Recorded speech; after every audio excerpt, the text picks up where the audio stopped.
এমন একটা রিওয়ার্ড বা এমন একটা গিফট যেটা হচ্ছে গায়রা মাজদুদ, এটা কখনো কাট আপ হবে না, আনইন্টারাপ্টেড গিভিং, কেউ ইন্টারাপ্ট করবে না এটাতে। আপনি যা চান, যেভাবে চান, যেটাতে আপনার সুখ হয়, শান্তি হয়, ওটা আসবেই, এবং আসা যে শুরু হবে এটার কোনোদিন থামবে না, এন্ডলেস। আখিরাতের যে সুখ প্রশান্তি এটা এন্ডলেস এবং এটা পার্মানেন্ট, আর দুনিয়াটা হচ্ছে ক্ষণস্থায়ী। এবং এই ক্ষণস্থায়ী দুনিয়াতে এই ইন্টারাপ্টেড একটা টেম্পোরারি সুখের একটা নমুনা, একটা ছোঁয়া, একটা ঝলকানি দিয়ে আল্লাহ তাআলা ওই চিরস্থায়ী যে সুখের বন্দোবস্ত আল্লাহ করেছেন সেটার প্রতি আমাদেরকে আকৃষ্ট করতেছেন। এজন্য সামান্য কিছু সুখ আমরা মাঝে মাঝে একটু পাই এই দুনিয়াতে, যাতে আমাদেরকে বুঝাইতে সুবিধা হয় যে দেখো এতটুকুতেই কি মানে পাগল পারা, তোমরা মাতোয়ারা, তাহলে সেই যে মহাসুখ, সেই মহাসুখানুভূতি তুমি যে পাবে সেটা কত চমৎকার হবে। এবং এই দুনিয়ার এই ছোট্ট অনুভূতি এগুলো কিন্তু আমাদের মনে থাকবে। কোরআনের একটা আয়াত এটা প্রমাণ করে যে কুল্লামা রুজিকু মিনহা মিন সামারাতির রিজকা ক্বালু হাযা আল্লাযী রুজিকনা মিন ক্বাবলু ওয়া উতু বিহি মুতাশাবিহা। আমরা যখন জান্নাতে যাব, আমাদেরকে জান্নাতের যখন কোনো ফল দেয়া হবে, লেটস সে অ্যাপেল দেয়া হলো খাওয়ার জন্য, এই অ্যাপেল দেখেই মানুষ বলবে এই তো আপেল তো দুনিয়াতেও খাইছে এটা। তার মানে দুনিয়াতে যে খাইছে এই সেন্স কিন্তু আমরা ভুলে যাইনি। অনেকে জিজ্ঞেস করে যে আখিরাতের এই সেন্সেশনটা কেমন হবে, আখিরাতে কি দুনিয়ার সব কিছু আমার মনে থাকবে, দুনিয়ার যা যা ঘটছে সবই কি আমার সেন্সে থাকবে, ব্রেনে থাকবে, নাকি অন্যরকম জগৎ? এই আয়াত প্রমাণ করে দুনিয়াতে আপনি কি করেছেন সব কিছু আপনার মনে থাকবে। ফলে অ্যাপেল যখন দেয়া হবে দেখেই বলবে উতু বিহি মুতাশাবিহা, এরকম আপেল তো আমাকে দুনিয়াতে দেয়া হয়েছে, আর এটা তো আপেল, তো এখানে না কি ডিফারেন্ট কিছু দেওয়া হবে, তো আপেল দিতেছে কেন এখানে? আপেল অনেকে আপেল লাইকও করে না দুনিয়াতেই, সেইখানে যদি আপেল দিয়ে আপেল দেয় বা কমলা দেয় হয়তো মানুষ এরকম প্রশ্ন করবে, এবং কোরআন তো সেটা টেস্টিফাই করছে যে হ্যাঁ, মানুষ বলবে যে এটা তো আমরা দুনিয়াতেই খাইছি। তখন আল্লাহ বলবে যে না, এটা অ্যাপেল, বাট দুনিয়ার অ্যাপেলের মতন। দুনিয়ার আপেলে একটা স্বাদ পাওয়া যায়, এই আপেলে 1000 স্বাদ পাওয়া যাবে। মানে এটার ফিচারটাই আলাদা, এটা খেয়ে দেখো না, তো টেস্টি করো নাই, একটা বাইট দিয়ে দেখো যে কিরকম। তো এই আয়াতটা আমি আনলাম এজন্য যে মানুষের সব খেয়াল থাকবে, দুনিয়াতে কি হয়েছিল, কি খাইছিল, কি করছিল, তার সব হিস্ট্রি তার মনে থাকবে। তার মানে এই টেম্পোরারি আমাদের এই জীবনে, এই ক্ষণস্থায়ী এই দুনিয়ার জীবনে আল্লাহ তাআলা সামান্য সুখের ছোঁয়া আমাদেরকে দিয়ে সে আখেরাতের মহা সুখের প্রতি আল্লাহ তাআলা আমাদেরকে আকৃষ্ট করছেন। তো আজকের আলোচনায় এই দুনিয়াতে আমরা কিভাবে সুখে শান্তিতে থাকবো, একটা হ্যাপি পিসফুল লাইফ লিড করব, এটা আবার সে আখিরাতেও কিভাবে আমরা হ্যাপি হতে পারি, এই সবগুলো ব্যাপার নিয়ে ইনশাআল্লাহ আলোচনা করব। এবার আমি মূল আলোচনায় চলে যাই। আমি 10টা পয়েন্ট নিয়ে কথা বলবো, 10 keys to attain happiness, 10টা টুলস বা কি চাবিকাঠি, সুখের চাবিকাঠি আজকে আপনাদেরকে দিয়ে যাব। এগুলো নিয়ে আপনারা সুখে শান্তিতে থাকবেন। কে বলেন?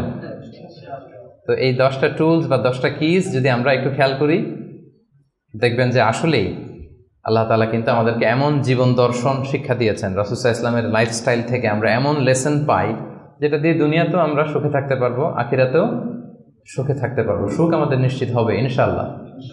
ইনশাআল্লাহ পড়েন সবাই, ইনশাআল্লাহ। দেখছেন সবাই সুখী হইতে চায়, এজন্য সবাই খুব মানে হাস্যোজ্জ্বল চেহারা নিয়ে ইনশাআল্লাহ বলতেছে, মাশাআল্লাহ। প্রথম যে পয়েন্টটা আমি রিসার্চ করে পেয়েছি সেটা হচ্ছে সিম্পলিসিটি। একেবারে সিম্পল লাইফ লিড করা, ইজি গোয়িং হওয়া। যারা এই দুনিয়ার জীবনে ইজি গোয়িং তারা হ্যাপি বেশি। যারা একটুতেই মানে খুব ইগোর সমস্যায় ভোগে, একটু বাঘ ধরে থাকে, একটু গো ধরে থাকে, এদের জীবনে কষ্ট বেশি। এজন্য মানে try to be easy going person. আপনি যত ইজি গোয়িং হবেন, লাইফটারে জটিল করে তো লাভ নাই আসলে। যত সিম্পলি আপনি জীবনকে যাপন করতে পারেন, হ্যান্ডেল করতে পারেন, ওইটাতেই সুখ।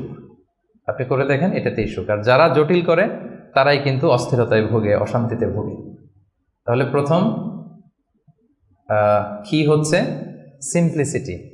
হ্যাঁ, আল্লাহ কিন্তু মানে খুব সিম্পলি ইসলামকে মানতে আমাদেরকে বলে, ওমা জাআলা আলাইকুম ফিদ্দীনি মিন হারাজ। কোনো কাঠিন্যতা আল্লাহ তাআলা দ্বীনে রাখেননি। ইউরিদুল্লাহু বিকুমুল ইউসরা ওয়ালা ইউরিদু বিকুমুল উসরা। আল্লাহ সহজ চান, আল্লাহ তাআলা কিন্তু কাঠিন্যতা চান না। ইসলামের বিধানগুলো দেখবেন যে অনেক ফ্লেক্সিবিলিটি, সিম্পল। দাঁড়িয়ে নামাজ পড়াকে ফরজ করা হয়েছে, পড়তে পারেন না, বসে পড়লে আল্লাহ তাআলা কবুল করছেন। বসে পড়তে পারেন না, শুয়ে পড়লেও আল্লাহ তাআলা কবুল করছেন। অজু করে নামাজ পড়া আল্লাহ তাআলা আবশ্যক করেছেন। অজু করতে পারতেছেন না, তায়াম্মুম করে পড়লেও নামাজ আল্লাহ তাআলা কবুল করছে। এই যে দেখেন সিম্পলিসিটি। এবং রাসূল সাল্লাল্লাহু আলাইহি ওয়াসাল্লামের লাইফ লিডিং সিস্টেমে যদি আপনি দেখেন ওনার অ্যাটিটিউডটা কেমন ছিল, উনি কিভাবে ওনার জীবনযাপন করতেন, ওখানেও দেখবেন যে রাসূল সাল্লাল্লাহু আলাইহি ওয়াসাল্লাম খুবই সিম্পল লাইফ লিড করতেন। তো বলার অপেক্ষা রাখে না। কি বলেন? রাসূল সাল্লাল্লাহু আলাইহি ওয়াসাল্লামের সিরাত যারা পড়েছেন, ছোট্ট একটা উদাহরণ দেই।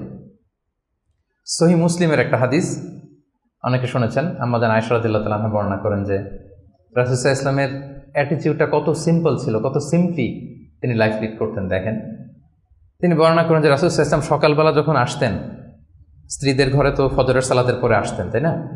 ফজরের সালাতের পর রাসূল সাল্লাল্লাহু আলাইহি ওয়াসাল্লাম লম্বা সময় মুসাল্লায় বসে থাকতেন। সালাম ফিরানোর পরে সাহাবাদের দিকে মুখ ফিরিয়ে বসতেন, লম্বা সময় তাসবিহ পড়তেন, ইশরাকের সালাত পড়তেন।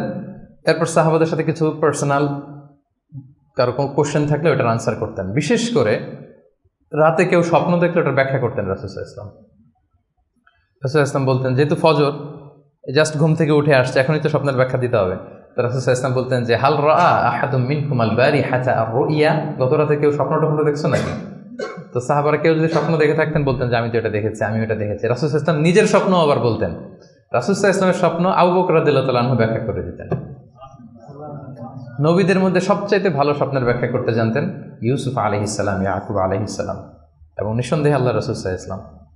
এবং সাহাবাদের মধ্যে সবচেয়ে ভালো স্বপ্নের ব্যাখ্যা করতে জানতেন আবু বকর রাদিয়াল্লাহু তাআলা। রাসূল সাল্লাল্লাহু আলাইহি ওয়াসাল্লামের অনেক স্বপ্ন তিনি ব্যাখ্যা করে দিয়েছেন, কিছু কিছু সঠিক ব্যাখ্যা করেছেন, কিছু কিছু করতে পারেননি। তাবিঈদের মধ্যে সবচেয়ে ভালো স্বপ্নের ব্যাখ্যা করতেন মুহাম্মদ ইবনে সিরিন, আপনারা জানেন। রাসূল সাল্লাল্লাহু আলাইহি ওয়াসাল্লাম বলতেন যে কেউ স্বপ্ন দেখছো? দেখছি, তো ব্যাখ্যা করে দিতেন। এরপরে তো তিনি ঘরে ফিরতেন, যেই রাতে যেই স্ত্রীর ঘরে ছিলেন সেই ঘরেই ফিরতেন। তো আম্মা জান আয়েশা রাদিয়াল্লাহু তাআলা আনহার ঘরে যে রাতে থাকতেন, যখন ফিরে আসতেন, উনি বর্ণনা করতেছেন যে একদিন রাসূল সাল্লাল্লাহু আলাইহি ওয়াসাল্লাম এসে ঘরে এসে জিজ্ঞেস করলেন যে হাল আইন্দাকুম শাই, মানে ঘরে খাবার টাবার কি কিছু আছে? আম্মা জান আয়েশা রাদিয়াল্লাহু বললেন যে না, মা আইন্দানা শাই ইয়া রাসূলুল্লাহ, ইয়া রাসূলুল্লাহ, না, ঘরে তো ব্রেকফাস্ট করার মতো কিছু নাই। তখন রাসূল সাল্লাল্লাহু আলাইহি ওয়াসাল্লাম বললেন ক্বালা ফা ইন্নী সাইম, ঠিক আছে, তাইলে আমি রোজা রেখে দিলাম। সুবহানাল্লাহি ওয়া বিহামদিহি। এটা সিম্পলিসিটির একটা উদাহরণ। দেখেন, ঘরে খাবার আছে আয়েশা, না খাবার নাই, তখন খাবারের বন্দোবস্ত করাতে তো খারাপ কিছু না, করা যায়। বা বলতে পারতেন যে ফাতেমার ঘরে দেখো না কিছু আছে কিনা, বা পাশে সাউদার ঘরে কিছু পাওয়া যায় কিনা, বা আমি একটু আনসারীদের বাসায় যেয়ে দেখি কিছু একটা ম্যানেজ করা যায় কিনা। যদি এরকম করতেন এটা খারাপ কিছু ছিল না, এটা হতেই পারে। কিন্তু রাসূল সাল্লাল্লাহু আলাইহি ওয়াসাল্লামের অ্যাটিটিউডটা দেখেন, খাবার আছে ঘরে, না খাবার নেই, আচ্ছা ঠিক আছে, নাই যেহেতু রোজা রেখে দিলাম, আমি রোজা আজকে আমি রোজার নিয়ত করে ফেললাম। চিন্তা করছেন কত সিম্পল লাইফ।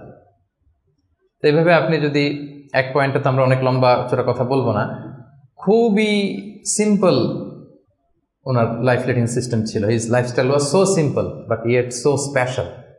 এই সিম্পলিসিটির মধ্যে দিয়ে উনি অনেক স্পেশাল ছিলেন। তাহলে